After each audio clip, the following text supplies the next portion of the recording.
भक्ति वेदांत शिक्षालय के आचार्य गुरु श्री केशवानंद आचार्य जी आज हमारे साथ हैं।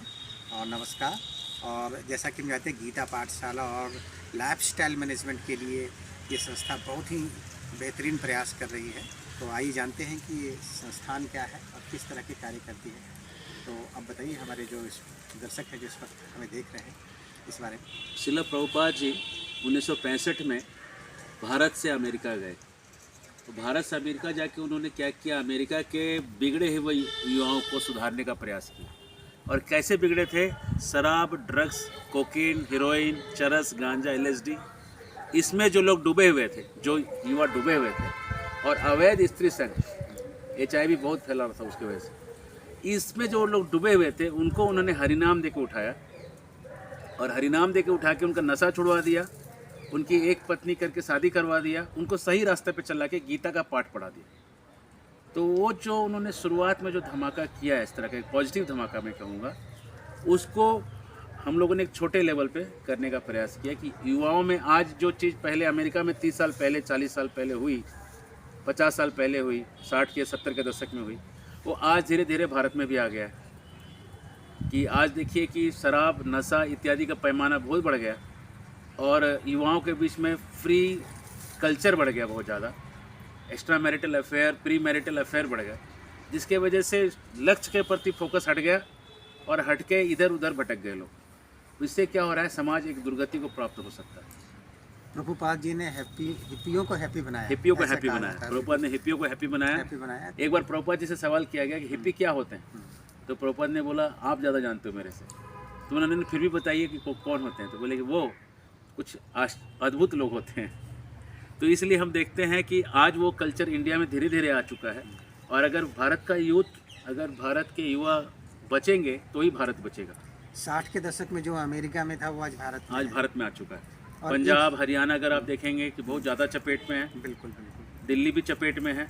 धीरे धीरे झारखंड में भी चीज़ें घुस रही हैं, अभी तक वैसी नहीं घुसी हैं, उतना प्रमाण नहीं है यहाँ पे, लेकिन जो पश्चिम में है धीरे धीरे पूरब में आ ही जाता है। जैसे अमेरिका पश्चिम में, इंडिया पूरब है, आ ही गया, तो पश्चिम पंजाब वाले एरिया का पूरब में, झारखंड में आ ही रहा है धीरे धीरे। इसको रोकने का एक ही उपाय है कि सब लोगों के ऊपर गीता का शिक्षण हो, रोज़ लोग सुबह उठ के ध्यान करें बच्चे, और ये वचन लें कि जीवन में कभी नशा नहीं करेंगे और अवैध संग ना करेंगे, एक पत्नी के साथ फेथफुल रहेंगे, जिससे कि परिवार चलेगा और जिससे कि समाज बचेगा। यही हमारा प्रयास है। मैंने ये शुरुआत किया जब मैं देखा कि पुणे शहर में मैं पढ़ाता था, गीता का शिक्षण देता था, 22 साल में इस्कॉन पुणे में रहा, और मैं देखा कि जो युवा है भारत का, पूरे पुणे शहर में ही 25 लाख युवा पूरे देश में HIV पॉजिटिव थे। आज से 8 साल पहले का डाटा बता रहा हूँ। और उसमें पुणे शहर में 1 लाख लोग HIV पॉजिटिव थे, जिसमें 40% युवा थे।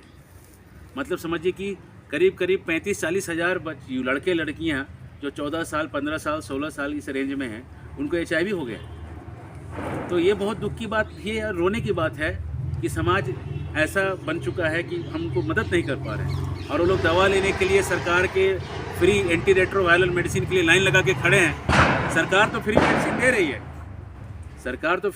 दे रही है, सरकार तो अपना काम करेगी, लेकिन फ्री मेडिसिन से तो अच्छा है कि आप दवा के सहारे ज़िंदगी ना खींचें। बिल्कुल। आप पहले ही अपने आप को रोक लें। आत्मसंयम ही सबसे श्रेष्ठ मार्ग है। ये नहीं कि सरकार हमको फ्री मेडिसिन दे ही रहे थे, हमें HIV करवा ले, ये गलत बात है। आत्मसंयम सबसे बड़ा मार्ग है, और आत्मसंयम का रास्ता केवल और कृष्ण भगवान की गीता से जाता है, जिसके सबसे बड़े प्रणेता, सबसे बड़े उसके प्रचारक श्रील प्रभुपाद जी हुए, जिन्होंने आज से 50 साल पहले इसको देख लिया था और करके कर दिया था। और इस तरह से अगर युवा इसमें चले तो बहुत अच्छा होगा। गीता पाठशाला के बारे में कुछ बताइए। गीता पाठशाला जो है बहुत प्रैक्टिकल सिखाती है आपको चीज़ों के बारे में। गीता कहती है कि सतोगुण में जीना सीखो। जैसे कि अगर आप सतोगुण में जिएंगे, उसमें शराब नहीं, मांसाहार नहीं, उसमें शाकाहारी खाना खाना होगा, भगवान को भोग लगाना पड़ेगा। आप बोलेंगे इससे क्या होगा? मैं आपको एक सवाल करता हूँ, आपने कोई आतंकवादी देखा जो शाकाहारी है, नशा नहीं करता है, प्याज लहसुन नहीं खाता है? ऐसा कोई आतंकवादी आपने कभी देखा जीवन में कि ये तो फलाना है आतंकवादी, पाकिस्तान का ट्रेंड है, लेकिन शाकाहारी है, प्याज लहसुन में नहीं खाता है, सब ठाकुर जी को भोग लगाता है, फिर खाता है, फिर गोली चलाता है? ऐसा एक भी आतंकवादी देखे? नहीं। सब आतंकवादी नशा, स्त्री और मांस, इसके ऊपर ही उनका चलता है। आप देखिए कि सुबह सुबह उठ के लोग जो कि कुछ नहीं शराब भी पीते हैं, सुबह उठ के लोग राम हरि नाम जपेंगे। और रात के लोग जो है ऐसा दौरा चढ़ जाता है कुछ पागलपन का, क्योंकि सुबह का समय सत्वगुण में होता है। आप रेडियो भी खोलिएगा सुबह तो क्या भजन सुनेंगे, रात में आप गाना सुनिएगा, क्योंकि समय का प्रभाव होता है। आप कभी नहीं सुनेंगे कि सुबह सुबह 4 बजे ब्रह्म मुहूर्त में दारू का पार्टी हुआ। ब्रह्म मुहूर्त में दारू का पार्टी होता है? सूर्योदय के पहले सब लोग मिलकर दारू का पार्टी किया, लोगों को मूड ही नहीं बनेगा, क्योंकि सत्वगुण है। तो गीता का ज्ञान देखिए कितना प्रैक्टिकल है। आप पी ही नहीं सकिएगा सुबह ब्रह्म मुहूर्त में, तो आप उठ के दारू को आप देख ही नहीं पाइएगा। लेकिन रात में तमोगुण है, इसलिए हो जाता है। तो गीता कहता है तमोगुण से सत्वगुण में आ जाओ, शरीर भी स्वस्थ होगा, मन भी स्वस्थ रहेगा और परिवार समाज भी स्वस्थ हो जाएगा। ऐसा कहा जाता है कि कली काल है, तो इस काल का भी कोई प्रभाव है या फिर हम उस कली काल से सतयुग में जा सकते हैं? कली का प्रभाव है तो हम ये नहीं कह सकते क्योंकि कली है इसलिए हम क्या करें। ये लाचार बेबस वाली बात नहीं है। गीता आपको सिखा रहा, आप उठो। अर्जुन तो यही कह रहा है, मैं क्या करूं, सब लोग ने मेरे साथ ये किया, मैं क्या करूं, मैं हिमालय जाके भजन कर लूँगा। कृष्ण के नहीं, लड़ो, आगे बढ़ो, तस्मात उत्तिष्ठ कौन्तेय उठो और लड़ाई करो। भगवान लड़ाई करने के लिए उसको कह रहे हैं, इसको ये नहीं कह रहे कि तुम जाके आराम करके सो जाओ, हम तीर चला देंगे तुम्हारे बदले। मतलब बाहर कली काल है लेकिन अंतर सतयुग आ सकता है। अंतर नहीं, बाहर भी आ सकता है। अगर हम सब लोग मिलकर प्रयास करें, यही समाज जो है कलयुग से सतयुग बन जाएगा, सतयुग के जैसा बन जाएगा। समय तो कलयुग ही कहलाएगा, लेकिन स्थितियाँ सतयुग के जैसे बन जाएगी।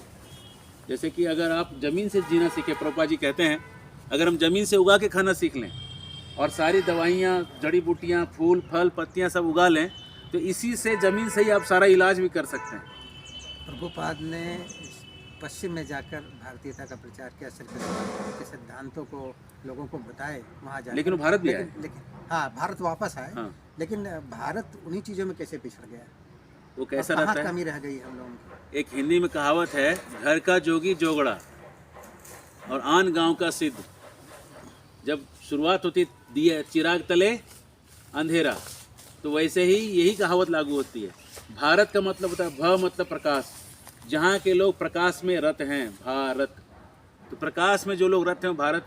अगर समझ लीजिए एक प्रभुपाद जी प्रचार किए, 12 साल प्रचार किए, प्रभुपाद जी स्वयं कहते हैं, और देखिए पूरे दुनिया में 10 लाख लोग जो है माला जपने लगे उनके रहते रहते। एक बूढ़े व्यक्ति अगर 12 साल में पूरे दुनिया में 10 लाख लोगों को करवा सकते हैं, भारत का हर एक आदमी अगर पूरे दुनिया में निकल जाए प्रचार करने, तो कितने लोग दुनिया में बन जाएंगे हरि नाम जपने वाले? सारा दुनिया ही हरि नाम जपेगा। पाकिस्तान का प्रधानमंत्री भी हरि नाम जपेगा।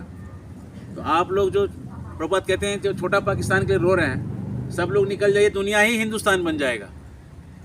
जहाँ जाइएगा वहाँ हरि नाम दिखाई पड़ेगा। पाकिस्तान क्यों कर रहे हैं? रसिया, चाइना, उज्बेकिस्तान, सब जगह अभी जाइए, हरि नाम हर जगह दिखाई पड़ेगा। चाइना जाइए, मंगोलिया जाइए, ताइवान जाइए, कोरिया जाइए, हर जगह लोग हरि नाम जप रहे हैं।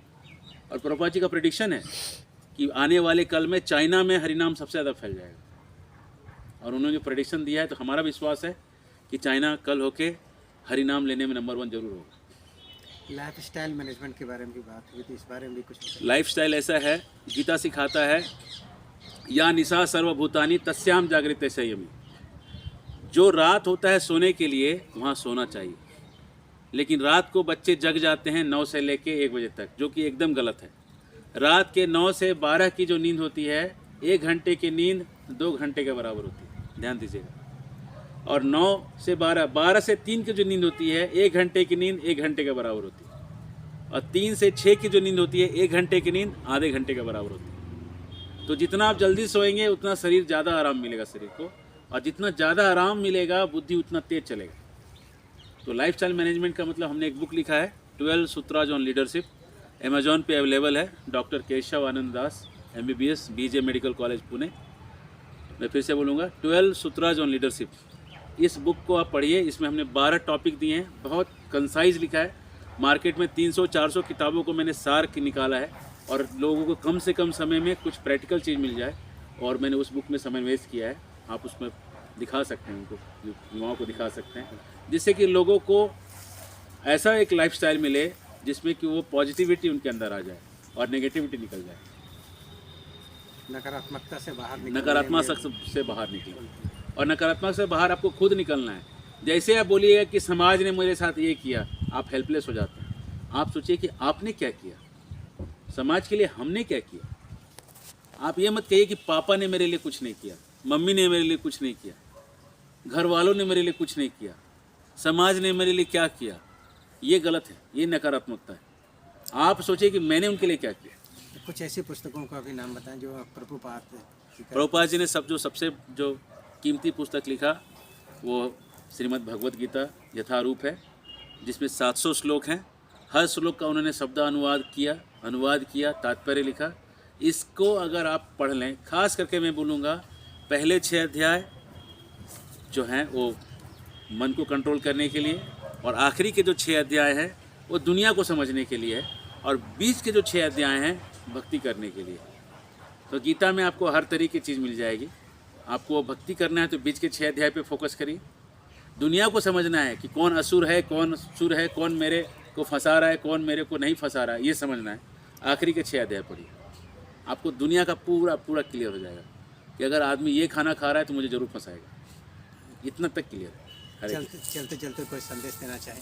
संदेश ये है कि अगर आपको जीवन में सुखी होना है तो अपेक्षाएं छोड़ दीजिए, अपेक्षा करना छोड़ दीजिए लोगों से, और अपने अंदर से अपेक्षाएं बढ़ाइए कि मैं क्या कर रहा हूँ। लोगों से अपेक्षाएं कम करके अपनी अपेक्षा बढ़ाइए, और इसमें आप गीता रोज़ पढ़िए, कम से कम 4 पन्ना रोज़ पढ़िए। एक्चुअली 5 पन्ना रोज़ पढ़िए, 5 शुभ है, 5 पन्ना आप पढ़िए, 4 से 5 पन्ना रोज़ गीता का पढ़िए। और हम सुबह 9 बजे क्लास लेते हैं गीता का, गूगल मीट पे, कभी आप उसको अटेंड कर सकते हैं। और इस तरह से आप गीता पढ़ते पढ़ते आपको समझ में आ जाएगा जीवन का सत्य क्या है, और आप जीवन में कभी भटकेंगे नहीं। यही संदेश है। हरे कृष्ण। हरे कृष्ण। तो क्या